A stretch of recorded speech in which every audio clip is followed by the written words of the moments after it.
एक तरफ जहां अमीर लोग अपनी गाड़ियों में बैठकर ऐशो आराम की जिंदगी जीते हैं, वहीं दूसरी तरफ कुछ लोग ऐसे भी होते हैं जिन्हें एक वक्त की रोटी के लिए भी कचरे के डिब्बे का सहारा लेना पड़ता है। कहानी की शुरुआत होती है एक ऐसे ही बेघर इंसान विली से, जो कचरे के डिब्बे में खाने की तलाश कर रहा है। उसे किसी का छोड़ा हुआ आधा हैमबर्गर मिलता है और यही उसके पूरे दिन का खाना है।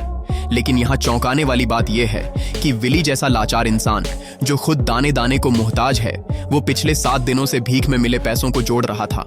वो इन पैसों से अंग्रेजी के हाथ से लिखे हुए सवालों के कार्ड्स खरीदना चाहता था।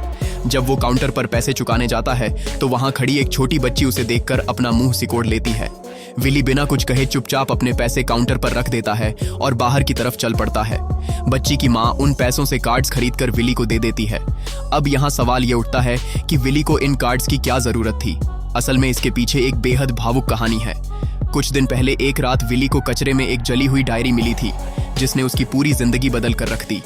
वो डायरी एक छोटी बच्ची की थी, जिसमें उसने अपनी माँ की मौत के बाद के अकेलेपन और गहरे दर्द को पन्नों पर उतारा था।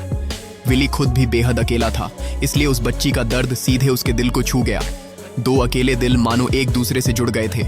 लेकिन परेशानी यह थी कि डायरी का पहला पन्ना तो ठीक था, पर आगे सब कुछ अंग्रेजी में हाथ से लिखा हुआ था, जिसे विली पढ़ नहीं सकता था।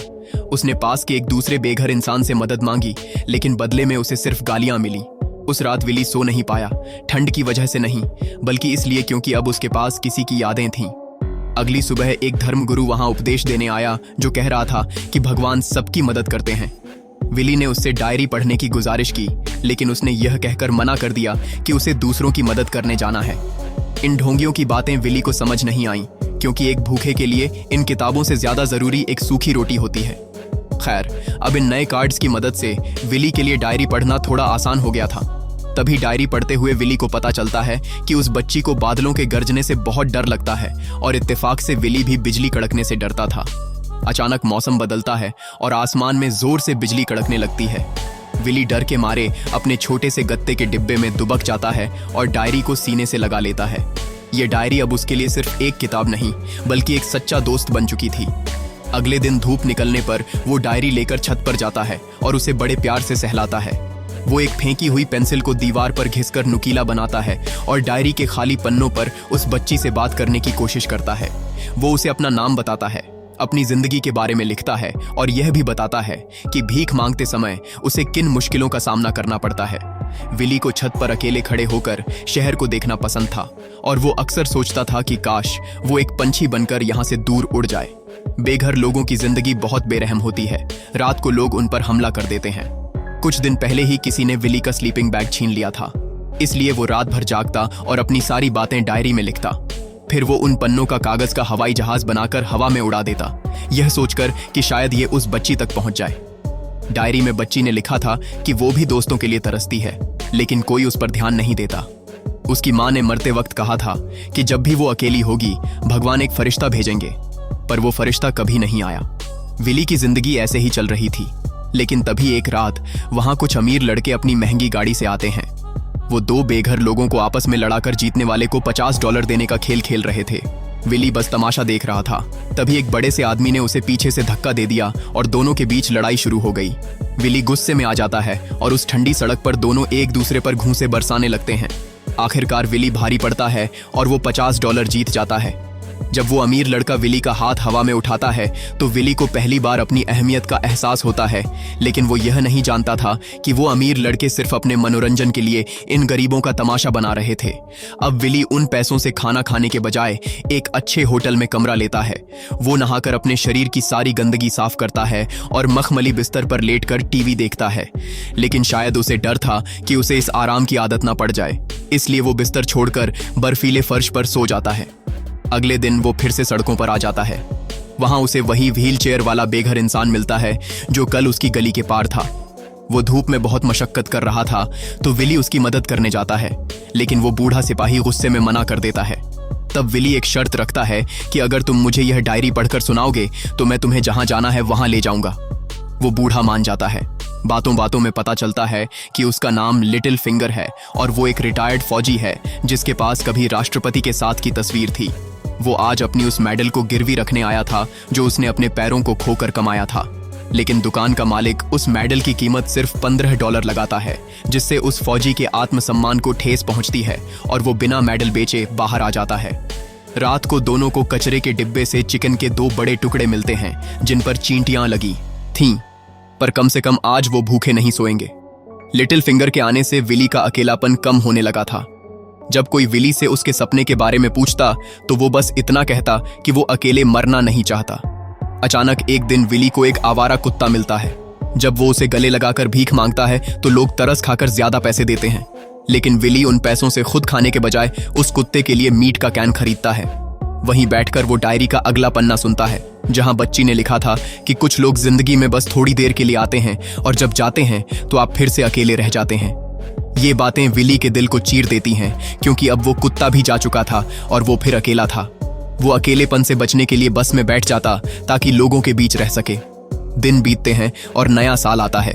पूरी दुनिया जश्न मना रही थी, लेकिन विली सबसे दूर छत पर अकेला बैठकर डायरी के साथ आतिशबाजी देख रहा था। अगले दिन विली और लिटिल फिंगर फिर कचरा बीनने निकलते हैं। लिटिल फिंगर को जमीन पर गिरे सिगरेट के टुकड़े पसंद थे। वो कहता है कि जंग में उसे फेफड़ों के कैंसर का डर था, पर आज की जिंदगी से तो अच्छा होता कि वो वहीं मर जाता। अपने दोस्त को उदास देखकर विली एक गत्ते पर जंग का हीरो लिख देता है, जिसे देखकर लोग खूब पैसे देते हैं। दोनों एक होटल में कमरा लेने जाते हैं, लेकिन मैनेजर उनकी हालत देखकर जानबूझकर दाम बढ़ा देता है। विली वो कमरा लिटिल फिंगर को दे देता है और खुद वापस ठंड में सड़क पर आ जाता है। भटकते हुए वो एक वेश्यालय में पहुंच जाता है।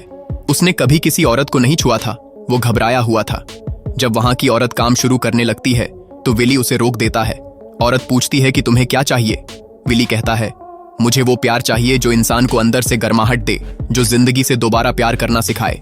ये सुनकर उस औरत की आंखों में आंसू आ जाते हैं और वो विली को कसकर गले लगा लेती है। वहां से निकलकर विली को समझ आता है कि सच्चा प्यार पैसों से नहीं मिलता। वो फिर से उन अमीर लड़कों के खूनी खेल का हिस्सा बन जाता है और हर बार जीतता है।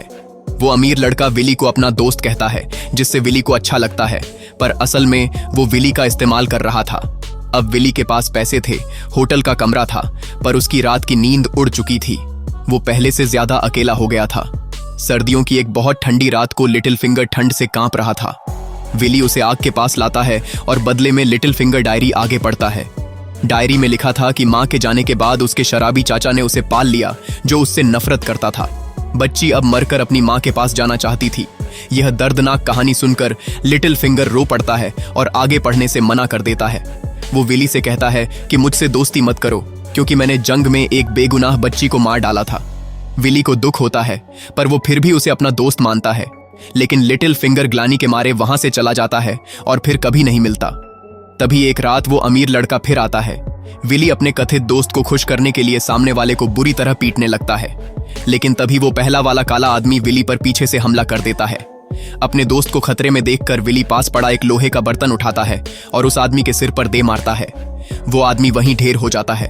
खून होते ही सब भाग जाते हैं, यहाँ तक कि विली का वो अमीर दोस्त भी उसे छोड़कर गायब हो जाता है। विली डर के मारे छत पर छुप जाता है। पुलिस आती है, पर एक बेघर की मौत की जांच कौन करता। लेकिन विली के अंदर का इंसान जाग चुका था। उसे अपने की पर पछतावा था। वो कब्रिस्तान जाता है और अपनी आत्मा की शांति ढूंढता है।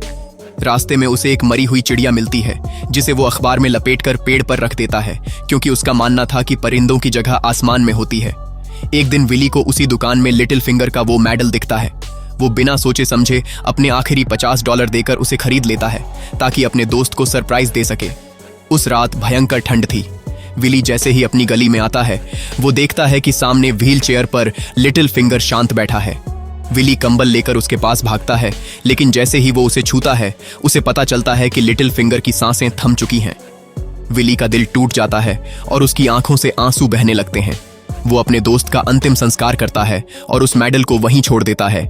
उसी रात उस इलाके का एक नेक इंसान जो चुपके से गरीबों की मदद करता था, विली के पास आता है और उसे फटकारता है कि तुमने पैसों के लिए अपने ही भाइयों पर हाथ क्यों उठाया। विली कहता है कि वो अमीर लड़का मेरा दोस्त था। इस पर वो शख्स कहता है, क्या वो दोस्त तुम्हारे साथ इस गत्ते के डिब्बे में सोता है? यह सुनते ही विली के होश उड़ जाते हैं।